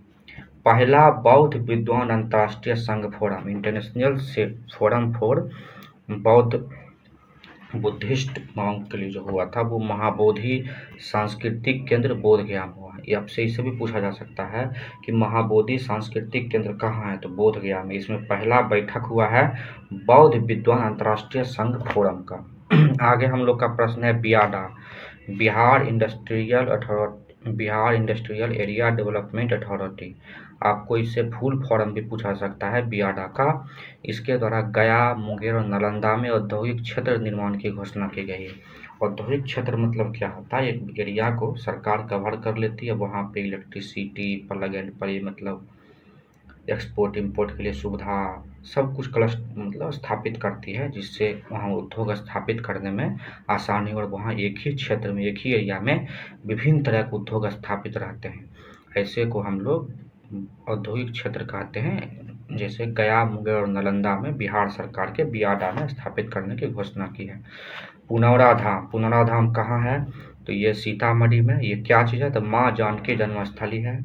इसको भी उन्नयन का कार्य बिहार सरकार ने करने का घोषणा किया है। केंद्रीय पेट्रोलियम एवं प्राकृतिक गैस मंत्रालय द्वारा देश की सर्वश्रेष्ठ रिफाइनरी का पुरस्कार बरौनी रिफाइनरी को मिला है। आप लोग याद रखिएगा, बरौनी रिफाइनरी देश की सर्वश्रेष्ठ रिफाइनरी घोषित हुई है केंद्रीय पेट्रोलियम एवं प्राकृतिक गैस मंत्रालय द्वारा। उषा किरण खां का हाल ही में निधन हो गया है। वो हिंदी और मैथिली भाषा की साहित्यकार थी। मैथिली में भामती उपन्यास के लिए 2010 में इन्हें साहित्य अकादमी पुरस्कार मिला था, उषा किरण खां को। आप लोग याद रखिएगा।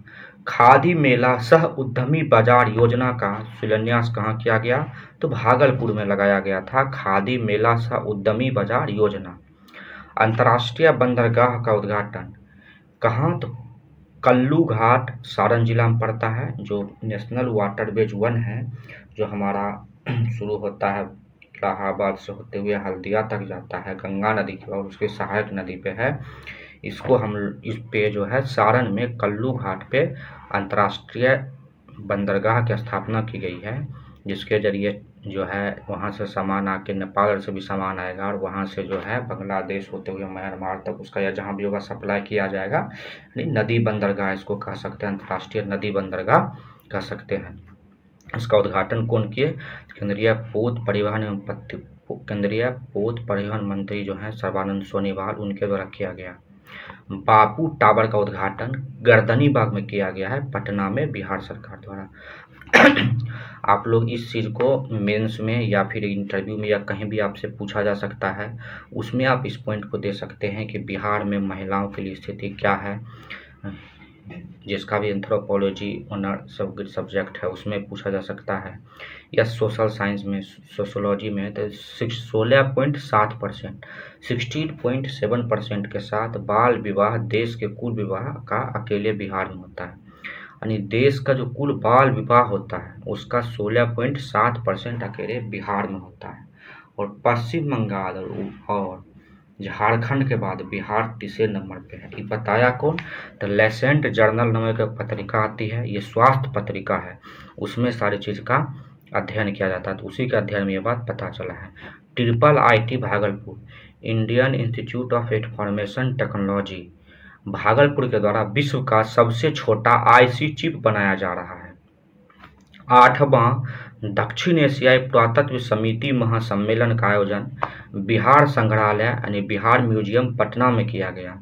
8वां दक्षिण एशियाई पुरातत्व समिति महासम्मेलन का आयोजन। दुनिया का सबसे प्रदूषित महानगर कौन बना है? तो दुनिया का सबसे प्रदूषित महानगर इस संस्था जो है सीथन संगठन AIQ के आधार पर निकाला है, एयर क्वालिटी इंडेक्स के आधार पर निकाला है। तो बिहार का बेगूसराय जो है सबसे बड़ा दुनिया का सबसे प्रदूषित महानगर है। इसको स्विट्जरलैंड की ये संस्था है स्थित उसके द्वारा। बिहार का पहला रिवर फ्रंट स्टेशन जो है भागलपुर में बना है। रिवर फ्रंट गंगा नदी के किनारे बना है भागलपुर में। सतलज जल विद्युत निगम लिमिटेड और IIT पटना के द्वारा मेमोरेंडम ऑफ यूनिट यानी समझौता एक मेमोरेंडम ऑफ अंडरस्टैंडिंग यानी समझौता हुआ है। किस चीज़ के लेके? तो IIT पटना जो है सुरंग परियोजनाओं के उन्नत भूवैज्ञानिक मॉडल के उपयोग के लिए SGAVNL को सतलज जल विद्युत निगम लिमिटेड को मदद करेगा। और याद रखिएगा सतलज जल विद्युत निगम लिमिटेड भारत सरकार और हिमाचल प्रदेश सरकार का संयुक्त उपक्रम है। अभी हाल ही में सतलज जल विद्युत निगम ने बिहार के बक्सर के चौसा में एक तापीय विद्युत संयंत्र का निर्माण किया है जो अभी चालू हुआ है। ट्रैफिक ऑडिट करने वाला ट्रैफिक जो है उसका भारत में बिहार में ट्रैफिक की स्थिति क्या है, किस जिला में क्या सिचुएशन है, कहाँ कितना जाम लगता है, इस तरह से कहाँ रोड चौड़े सकड़े हैं, उस हिसाब से ऑडिट करने वाला पहला राज्य बिहार बन गया है देश में। अवसाने नदी चर्चा में इसलिए था कि सूखा से बचाने के लिए अवसाने नदी पे डैम बनाया जा रहा है, ये रोहतास में है। 4 नए मेट्रो चलाने का घोषणा कहाँ किया गया है? तो गया, भागलपुर, मुजफ्फरपुर और दरभंगा में बिहार सरकार ने घोषणा किया है। और इसको बनाएगा कौन? इसको तो बनाएगा rail India technical and economic service. Rail India technical and economic service बहुत सारे कहीं भी आप पढ़िएगा जल्दी ये चीज़ आपको देखने से नहीं मिलेगा जल्दी कि इसको किस कंपनी को बनाने के लिए टेंडर दिया गया है। तो rail India technical and economic service को ये काम दिया गया है, आप लोग याद रखिएगा। डिजिटल संग्रहालय बनाने का घोषणा किया है भारतीय पुरातत्व सर्वेक्षण द्वारा। कहाँ? तो राजगीर में, नालंदा में राजगीर है वहाँ। 50 मेगावाट का बांका सोलर पावर परियोजना कौन लगाएगा? अडानी एनर्जी द्वारा लगाया जाएगा। आपसे बिहार में एनर्जी विकास ऊर्जा के क्षेत्र में क्या कार्य कर रहे हैं इसके लिए पूछा जाएगा। तो बांका में सोलर पावर प्लांट कौन लगाएगा? तो 50 मेगावाट का अडानी पावर द्वारा लगाया जाएगा। और 185 मेगावाट का कजरा लखीसराय में L&T कंपनी द्वारा लगाया जाएगा। NAC के द्वारा A++ रैंकिंग पाने वाला बिहार का पहला कॉलेज पटना विमेंस कॉलेज बन गया है। ये UGC द्वारा दिया जाता है, कॉलेज को ओवरऑल परफॉर्मेंस के हिसाब से दिया जाता है। अगला है IIM Ahmedabad, Indian institute of Ahmedabad Bhagalpur silk पर शोध करेगी। ये बात है, भागलपुर के सिल्क पर IIM अहमदाबाद शोध करेगी। पोषण वाटिका बिहार सरकार ने सरकारी स्कूल के कैंपसों में जो उसकी खाली ज़मीन है उस पर जैविक साग सब्जी का उत्पादन करने का लक्ष्य रखा है।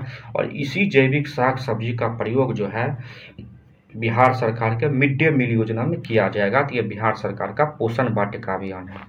HCL इंडिया ने, HCL जो IT कंपनी है विश्व प्रसिद्ध, उन्होंने पटना में अपना पहला इंफ्रास्ट्रक्चर डिलीवरी स्टेशन शुरू किया है। तो कहाँ शुरू किया है? पटना में। टाइम्स हायर एजुकेशन एक संस्था है जो अपनी एशिया यूनिवर्सिटी रैंकिंग अभी जारी किया है, उसमें IIT पटना को 163वां स्थान मिला है। निफ्ट का विस्तार सेंटर बेगूसराय में खोला जाएगा। बहुत जगह बुक में आप पढ़िएगा तो आपको लिखा मिलेगा कि देश का 19वां निफ्ट जो है बेगूसराय में खुलेगा, ऐसा नहीं है। पटना निफ्ट का एक एक्सटेंशन सेंटर हाल ही में घोषणा भी किया गया है कि बेगूसराय में खोला जाएगा। आगे है आम महोत्सव, कहाँ आयोजन किया गया है? आम महोत्सव प्लस मखाना महोत्सव दोनों का आयोजन ज्ञान भवन अशोक कन्वेंशन सेंटर पटना में किया गया है। रामसर स्थल घोषित किया गया है किसको? तो बिहार के नागी और नकटी डैम को। नागी 81वां नंबर का है, नकटी 82वां नंबर का। ये दोनों जमुई में स्थित है और बिहार का कुल मिला के तीसरा रामसर स्थल और भारत का 81वां और 82वां रामसर स्थल बन गया है जम्मू। ये दोनों जमुई में। भारत में वर्तमान में भी कुल 85 रामसर स्थल, अभी हाल ही में MP के 2 और तमिलनाडु के 1 स्थलों को रामसर स्थल घोषित किया गया है। तो आप लोग कमेंट बॉक्स में इन 3 रामसर स्थलों का नाम बताइए जिसको हाल ही में रामसर स्थल घोषित किया गया है। आगे लेसेंट जर्नल, ये मोस्ट इम्पॉर्टेंट, बिहार की शराबबंदी नीति का आलोचना या क्रिटिसाइज करने के लिए आपको कहीं भी निबंध लिखने आएगा, विश्वविद्यालय स्तर पे, परीक्षा स्तर पे, कहीं भी किसी भी निबंध में या मेन सेंसर राइटिंग में या कहीं जवाब भी पूछा जाएगा तो आप इसको एक यूज कर सकते हैं। वही जो लेसेंट जर्नल जो स्वास्थ्य पत्रिका है, इसका जो है एक रिपोर्ट आया है कि शराबबंदी के कारण 2016 की तुलना में अंतरंग साथियों यानी अपनी हस्बैंड वाइफ के बीच में जो मारपीट की हिंसा जो है उसमें 2.1 मिलियन मामलों की कमी आई है अकेले बिहार में। किसमें? तो शराबबंदी के कारण से। शराबबंदी 2016 में लागू हुआ था, आप लोग याद रखिएगा। बिहार के उप मुख्यमंत्री थे पहले सुशील मोदी और राज्यसभा के सांसद भी रहे हैं। उनका 1990 में पटना से उनका निधन हो गया है। ये 1990 में पहली बार पटना से विधायक बने थे। 2005 से बिहार के उप मुख्यमंत्री रहे थे। ये भागलपुर लोकसभा क्षेत्र से एक बार सांसद भी बने थे, आप लोग याद रखिएगा, ये सांसद भी बने थे भागलपुर लोकसभा क्षेत्र से। बिहार शहद उत्पादन में देश में चौथे स्थान पे है। बिहार शहद उत्पादन में देश में चौथे स्थान पे है। यूपी, वेस्ट बंगाल और पंजाब के बाद चौथे स्थान पे है। IIT पटना ने इंक्यूबेशन से सूटकेस इन्वर्टर बनाया है। सूटकेस टाइप का छोटा सा इन्वर्टर है, इसको आप कहीं भी उठा के ले जा सकते हैं। नीति आयोग के SDG इंडेक्स 2023-24 में बिहार को सबसे अंतिम स्थान 36वां स्थान मिला है। कितना अंक के साथ? 57 अंक के साथ।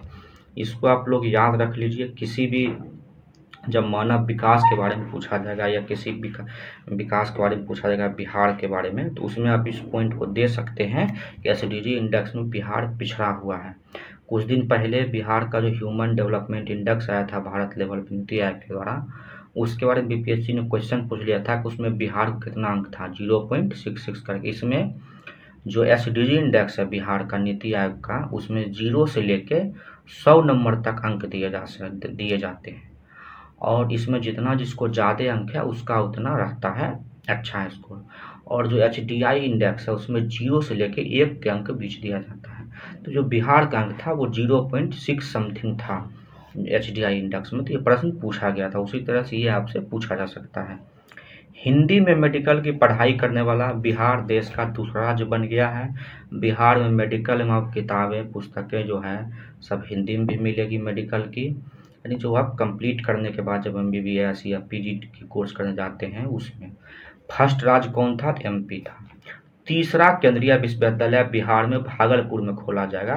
ये कैबिनेट ने निर्णय लिया है कि बिहार में तीसरा केंद्रीय विश्वविद्यालय भागलपुर में खोला जाएगा। भागलपुर में 2 केंद्रीय विश्वविद्यालय कहाँ हैं? एक पहले है साउथ बिहार केंद्रीय यानी दक्षिण बिहार केंद्रीय विश्वविद्यालय गया, और एक है बापू यानी मोतिहारी में है महात्मा गांधी केंद्रीय विश्वविद्यालय मोतिहारी। ये अगला प्रश्न है लक्ष्मी झा क्या है? तो पर्वतारोही है। कहाँ की है? सहरसा की। इन्होंने क्या काम किया है?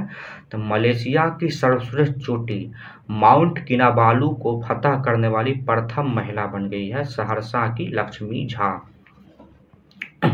गुजरात में मतलब गोपालगंज में गुजरात से तस्करी कर लाया गया कैलिफोर्नियम धातु, मोस्ट इम्पोर्टेंट याद रखिएगा, ये एक रेडियो सक्रिय रेडियो एक्टिव मटेरियल है। कैलिफोर्नियम धातु बहुत महंगा होता है। बिहार में इसका मात्र 17 ग्राम इसका खेप पकड़ाया था। बाद में इसको अभी तक जांच करने दिया गया था। अभी तक जांच रिपोर्ट नहीं आई है कि यह ओरिजिनल था या डुप्लीकेट था। ये रेडियो एक्टिव मटेरियल है। उस 17 ग्राम का कीमत करोड़ों रुपया मापा गया था। इसका सूत्र होता है यानी एटॉमिक नंबर होता है 98, एटॉमिक मास 251 होता है और Rn इसका प्रतीक सूत्र होता है। तो आप लोग याद रखिएगा। बिहार का पहला सुपर कंप्यूटर, बिहार का फर्स्ट सुपर कंप्यूटर क्या नाम है? तो परम बुद्धा। जब बिहार में साइंस एंड टेक्नोलॉजी में आप कहीं भी लिखिएगा या कहीं भी पूछेगा तो ये प्रश्न आपसे पूछा जा सकता है कि बिहार का पहला सुपर कंप्यूटर कौन है? तो परम बुद्धा। ये सभी बिहार बेल्ट्रॉन का एग्जाम होने वाला है तो उस सब में ये सब क्वेश्चन पूछा जा सकता है। CDAC पुणे द्वारा इसको विकसित किया गया है। बांका प्लस चंपारण को बिहार सरकार ने गृह मंत्रालय भारत सरकार के गृह मंत्रालय ने नक्सल मुक्त जिला घोषित कर दिया है। अब बिहार में मात्र 8 जिले नक्सल प्रभावित बचे हैं। इससे पहले भी भारत सरकार ने कुछ जिले को नक्सल प्रभावित मुक्त घोषित किया था। अब मेरे हिसाब से बिहार में 8 जिले जो बचेंगे वो बचेंगे गया, औरंगाबाद, लखीसराय, जमुई, जो उस इलाके का बेल्ट का है, कैमूर, भभुआ, रोहतास, यही सब का इलाका 8 जिला बचा हुआ रहेगा। वारसिलीगंज नवादा, वारसिलीगंज कहाँ पड़ता है? नवादा में। तो यहाँ अदानी ग्रुप ने 1400 करोड़ रुपये से सीमेंट कारखाना का शिलान्यास किया गया है। सीमेंट कारखाना बनाने, बिहार का सबसे बड़ा सीमेंट कारखाना होगा। इसका उद्घाटन नीतीश कुमार ने सितंबर माह में किया है, मुख्यमंत्री नीतीश कुमार जी ने। राज्य संग्रहालय सम्मेलन, स्टेट म्यूजियम कॉन्फ्रेंस जो है वो हुआ है नई दिल्ली में। इसमें बिहार के पटना बिहार म्यूजियम और बोध गया, आप कहिएगा कि पटना म्यूजियम भी और बिहार म्यूजियम तो पटने में हर डिस्ट्रिक्ट में एक म्यूजियम होता है। आपके जहाँ भी आप डिस्ट्रिक्ट होंगे वहाँ एक म्यूजियम होगा। तो ये पटना म्यूजियम वो पटना डिस्ट्रिक्ट का म्यूजियम होगा, उसमें उसके जिला का जो इम्पोर्टेंट चीज़ होगा वो उस म्यूजियम में रखा जाता है। और जो बिहार म्यूजियम है ये पूरे बिहार के स्तर पर एक म्यूजियम है, इसको बिहार म्यूजियम कहा गया है। ये म्यूजियम बिहार में कहाँ है? तो आप लोग बेई रोड में जाते होंगे तो चिड़ियाघर से पहले यह बिहार म्यूजियम पटना में है। तो ये तीनों म्यूजियम को राज्य संग्रहालय नई दिल्ली में प्रस्तुति के लिए चुना गया था। इसमें बिहार म्यूजियम को पूर्वी क्षेत्र का सर्वश्रेष्ठ पुरस्कार मिला था। अगला है बिहार और ऑस्ट्रेलिया के बीच क्या किया गया है? तो मेमोरेंडम ऑफ अंडरस्टैंडिंग यानी समझौता ज्ञापन पर हस्ताक्षर किया गया है कृषि और नवीकरणीय ऊर्जा के लिए। इसको भी आप किसी भी एग्जाम में यूज कर सकते हैं, रिटेन एग्जाम में, ऐसे में। बिहार की कुल नवीकरणीय ऊर्जा क्षमता यानी संभावना जो है 16,000 मेगावाट का है। ये राष्ट्रीय नवीकरणीय ऊर्जा मंत्रालय का शोध के बाद ये डेटा दिया गया है कि बिहार की कुल नवीकरणीय ऊर्जा क्षमता जो है 16,000 मेगावाट है। इसमें 11,200 मेगावाट सौर ऊर्जा है और 36,500 मेगावाट पवन ऊर्जा है। आगे हम लोग चलते हैं। सुरक्षित सफर सुविधा, इसको बिहार पुलिस द्वारा लॉन्च किया गया है महिला की सुरक्षा के लिए। यदि कोई महिला कहीं ड्यूटी पे है, कहीं जा रही है, उसको किसी प्रकार का डर है, उसको कोई संशय हो रहा है या कोई उसके साथ छेड़खानी हो रहा है तो वो 112 नंबर पे डायल करेगी।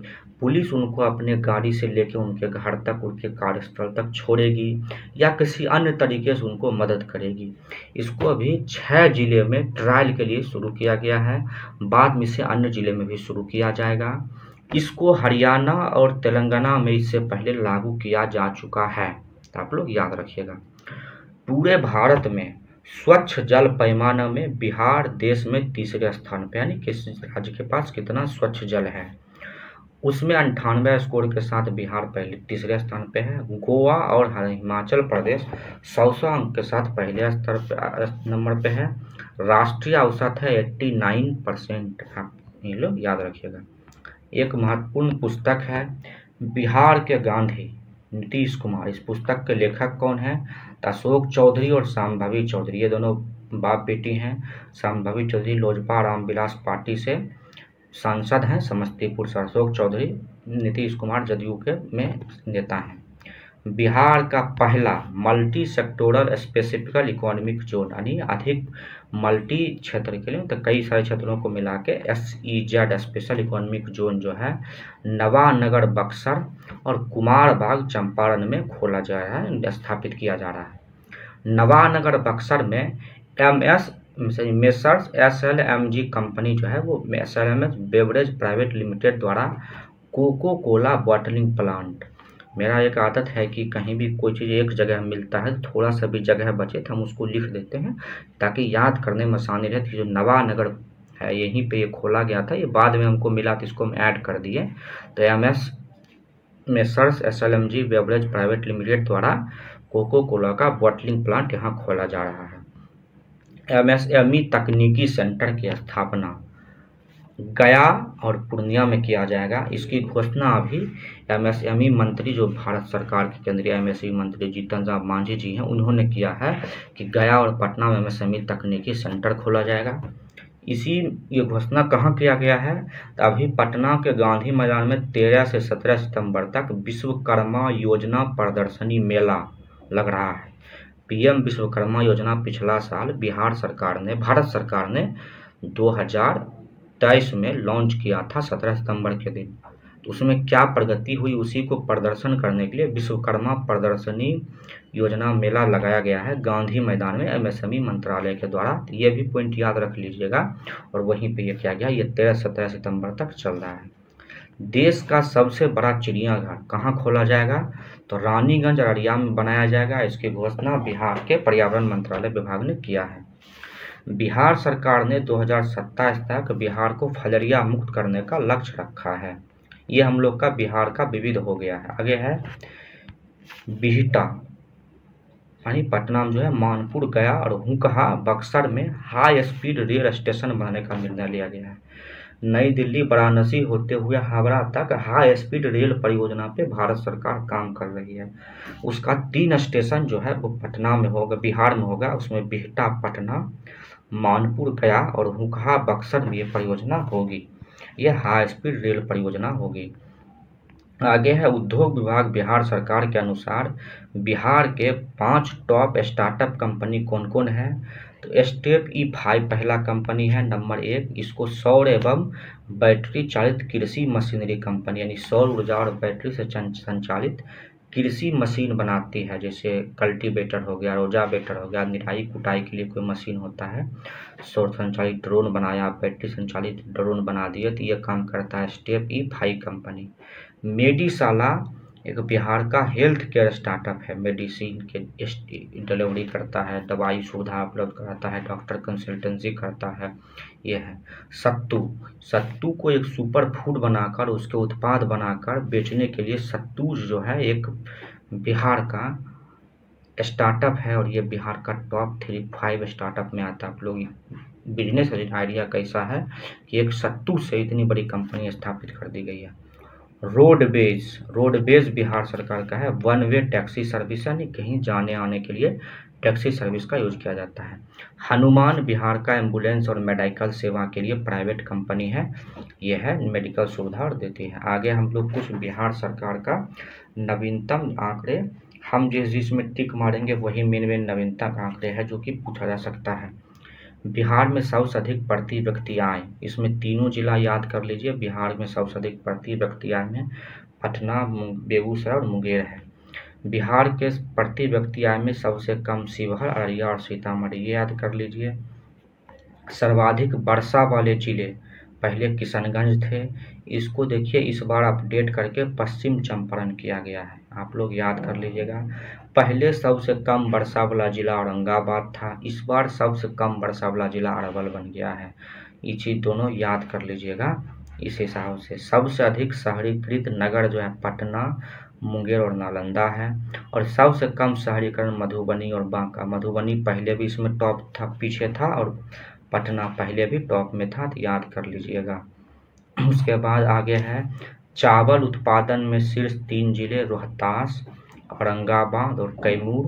और गेहूं उत्पादन में शीर्ष 3 जिले रोहतास, कैमूर और पश्चिमी चंपारण है।